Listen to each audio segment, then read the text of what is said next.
what he did in Iceland. What he did was ill-disciplined, utterly reckless. Give me one good reason to put him in the program, Mom. I think you just covered them all. It's really quite simple. Bond is a bullet without a target. Let's give him one.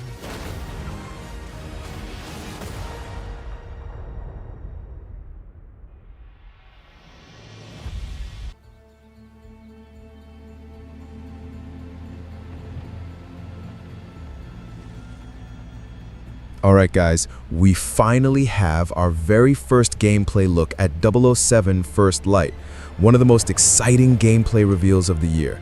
IO Interactive finally showed off Bond's first mission, and honestly, it's not just a gameplay demo, it's a statement. This is Bond reimagined, young, reckless, and untested. A rookie who has all the charm, all the style, but none of the experience yet.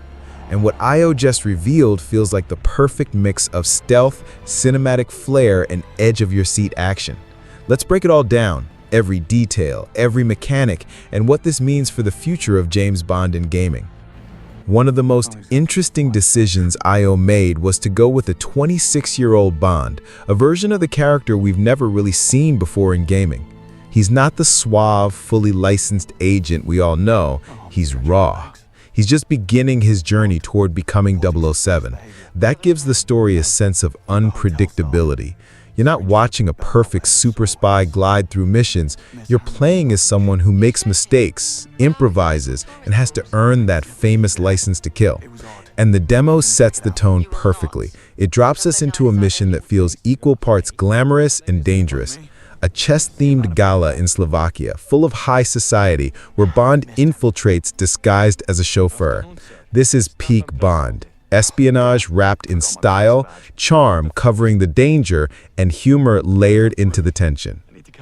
What I loved about the reveal is that the mission isn't just about sneaking through shadows, it's about social stealth.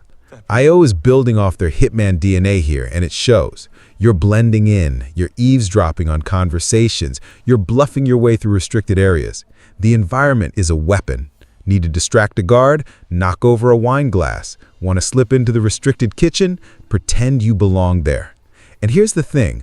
Unlike Hitman, which was about cold calculation, Bond adds personality. The dialogue choices, the subtle wit, it feels like you're role-playing Bond, not just controlling him.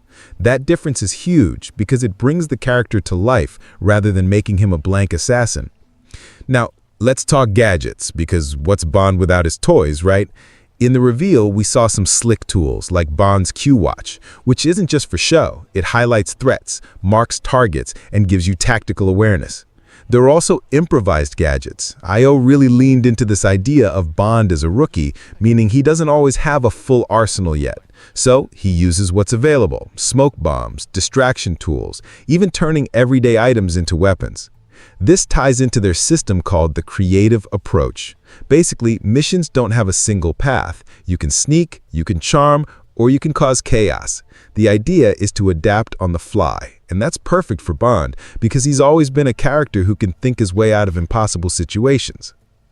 Of course, no Bond game would be complete without action, and First Light doesn't hold back. The gala mission suddenly explodes into a full-blown chase sequence, Bond behind the wheel of an Aston Martin, tearing down mountain roads, headlights slicing through the dark. It feels like a movie, but you're in control. Then there's the airfield shootout. Bond storms into a hangar, bullets flying, ducking behind crates, using takedowns that feel brutally cinematic. And the highlight? He boards a plane mid-takeoff using mobile stairs. It's outrageous, it's theatrical, and it's exactly the kind of larger-than-life moment you expect from 007. This is where IO's experience with pacing really shines. They're not just making another stealth game, they're making a Bond game. That means balancing quiet tension with explosive spectacle, and so far, it looks like they nailed it. The combat mechanics are another standout. Bond isn't just sneaking and shooting, he's fighting dirty. We saw him disarm guards, throw enemies over railings, smash faces into tables. The melee is visceral, and combined with gunplay, it looks fluid and cinematic. But here's the kicker. When Bond finally gets his license to kill, the gameplay changes. He can go loud, grab weapons, and dominate firefights in a way he couldn't before. It's almost like a switch flips, signaling Bond's growth as an agent. That progression isn't just narrative, it's mechanical, and that's such a smart way to tie story and gameplay together. Visually, the game is stunning. The Glacier engine, the same tech behind Hitman, has been pushed further, and it shows.